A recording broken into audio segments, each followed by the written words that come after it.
What did I say to piss you off this time, baby? Who is the Negro in your neighborhood? In your neighborhood. In your neighborhood, I say. Who is the Negro in your neighborhood when you're running from his ass each day?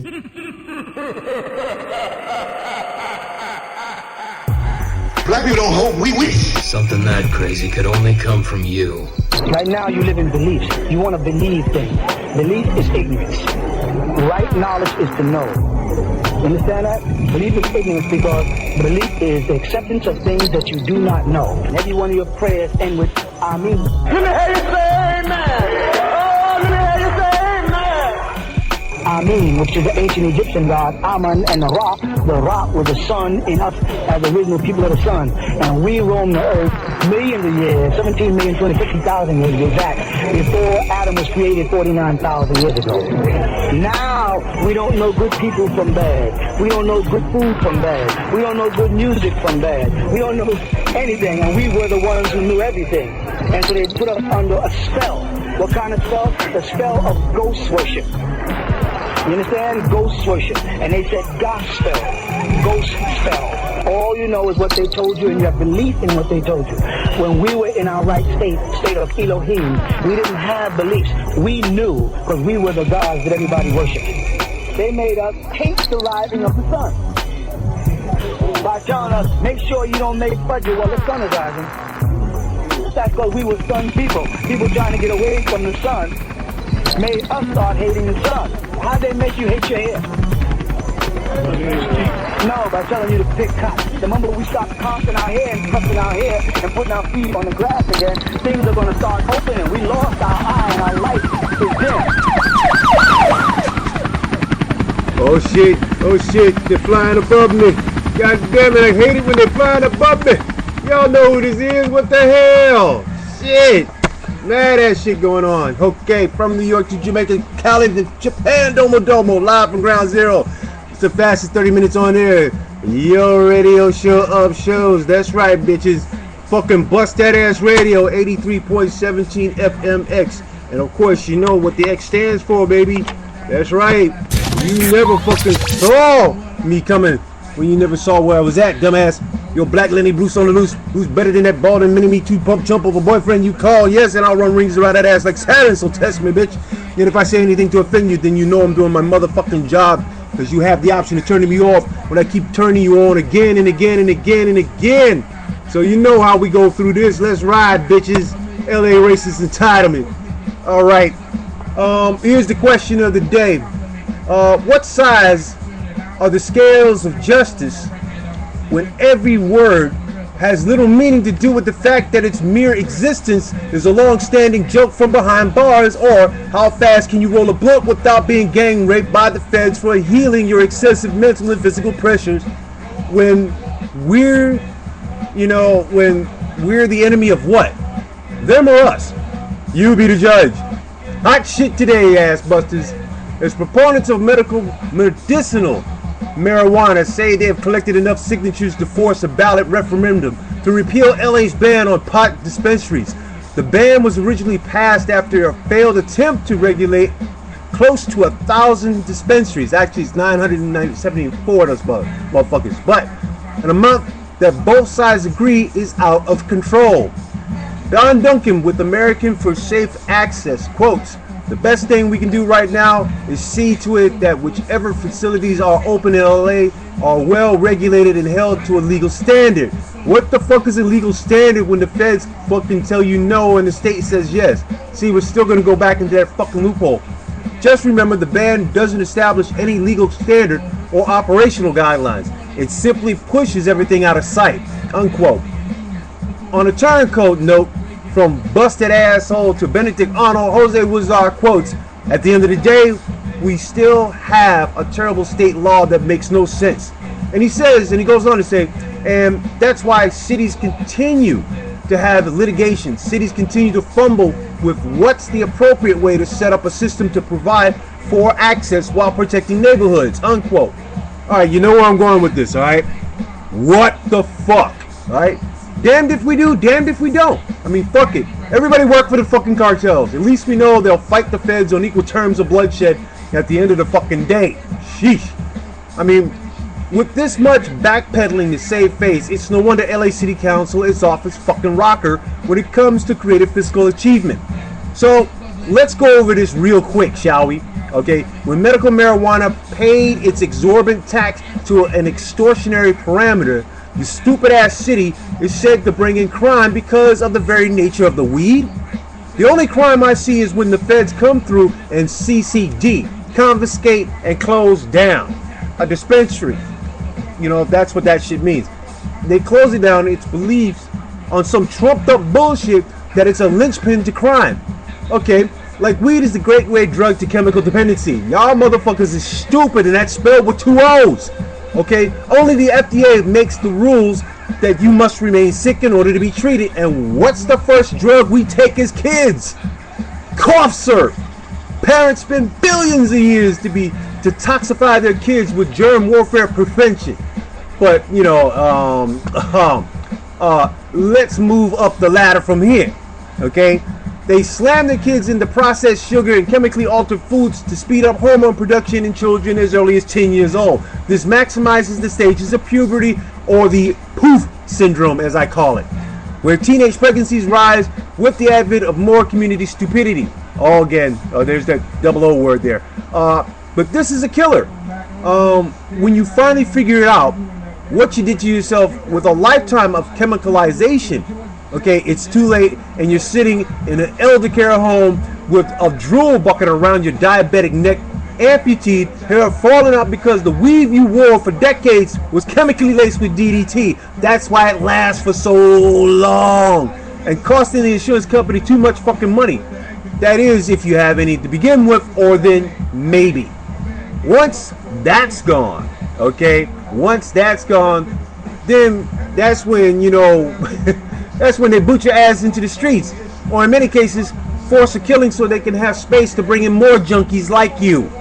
I mean, this is a transitional state, so how does one have any honor to it when it's all about the money? Okay? Burn, Babylon, burn.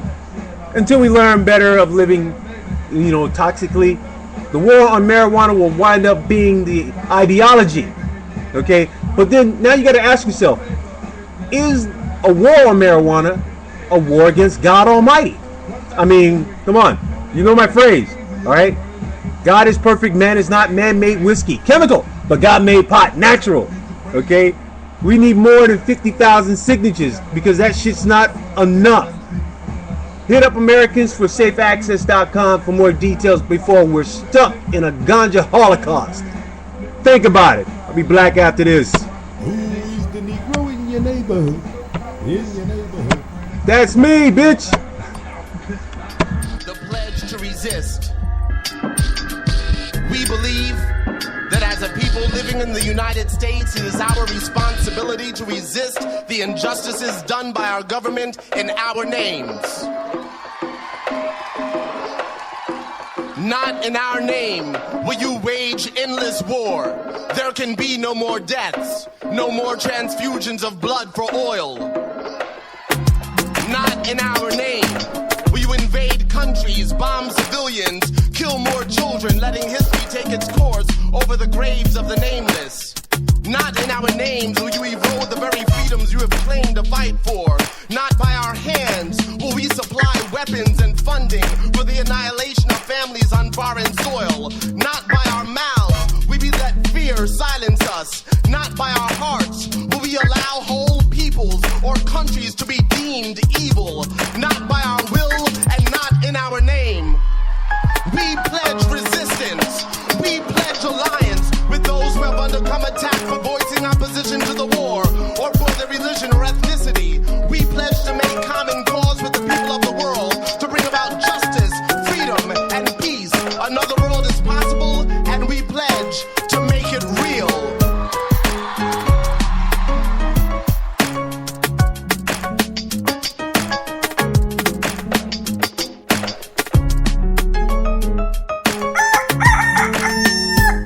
Holy shit, people. Shit, grizzle, and buckets. God, I love the shit that I get from my fucking Facebook. Okay, Facebook. Mosquitoes. Facebook report. Fat bitch eat a dick. Haha. Hey, this shit is funny. Got this sent in from Abel O'Connor.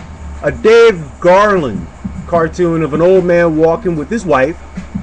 He says, with the aid of a cane, really feeling my joints today. Wifey behind him says, quote unquote, me too, while she's puffing a fat ass joint. Okay, this in from Team Coco. Alright, remember that fucked up re-rendering of Jesus Christ by some 98-year-old nun in a fucking monastery somewhere and shit? And she couldn't see for shit, and she painted homeboy that looked like a fucking donut. Okay, well, there's a video clip from the Conan O'Brien show that shows how the quote-unquote real Jesus would compliment what she did by getting the beard fro combo right. It's just one big ring of hair. Alright? Fucking hilarious, yo. And this in, finally, from a wild-ass ass-buster Yoko Ono, her and her son Sean Lennon are launching an anti-fracking coalition in New York with artists, musicians, and filmmakers. Pay attention to this shit, okay? If you don't know what fracking means, that simply means that when Republicans do get their way, expect natural gas and other mineral pathogens to cause what I call Texas flaming water.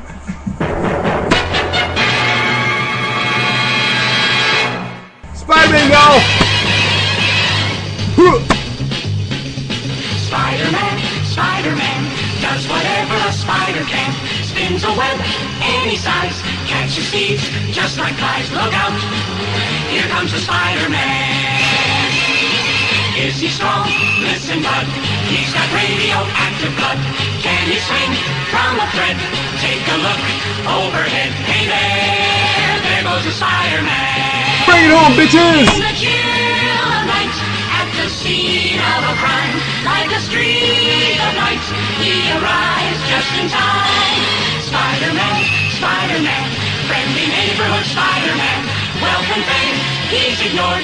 Action is his reward to him. Life is a great big day.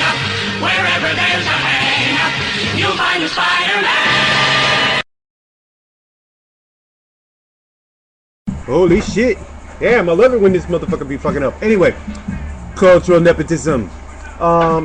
Let's separate the North of Caliwaka from the South Caliwaka. Okay? And you know where I'm going. You know where you get. You know what you get on with this shit. The human body when the left doesn't know what the right hand is doing. But in this case, let's say we lost 30 million. Accountability. And simply fucked everyone in the process for jobs in an already bush-fucked economy. Check this shit, alright? The vote from the Energy and Environmental Committee and Ad Hoc Committee on Waste Reduction and Recycling has a win for the Los Angeles Alliance for a New Economy. I don't know where they fucking make up this shit, alright? But that's what these motherfuckers have on paper, okay? They have a councilman named Tony Cardenas who voted for the exclusive deal, okay? Though he later said it was disingenuous to say an exclusive franchise is the only way to improve the environmental standards of trash haulers. The councilman also noted that messing with a business day-to-day operation could have an economic impact. Okay, these jackasses spent 2 years lobbying to move the state's waste hauling toward an exclusive franchise system.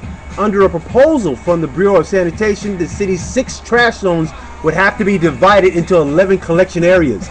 That means the city government would then be in charge of setting rates and handing out franchise agreements to the limited number of garbage companies, which means they scale that shit down to what we call in the mafia, my business. Alright? Waste disposal, waste management. Councilman Tony Cardenas voted for the exclusive deal, and, you know, he fucked it all up. Okay? This only means that, you know, a lot of fat motherfuckers and ginormous families are going to cost us in the long run. But to hand over a gig to the mafia in waste management, that's 30 mil, dude. We're going to fucking lose 30 mil a year because we didn't provide enough jobs, because we streamlined it and effectively made it a cost measure to where the city's not even going to be doing shit. Okay?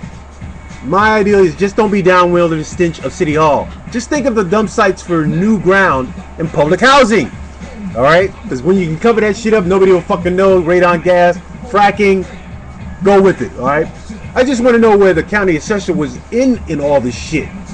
Oh, knowing her ass, she was probably in fucking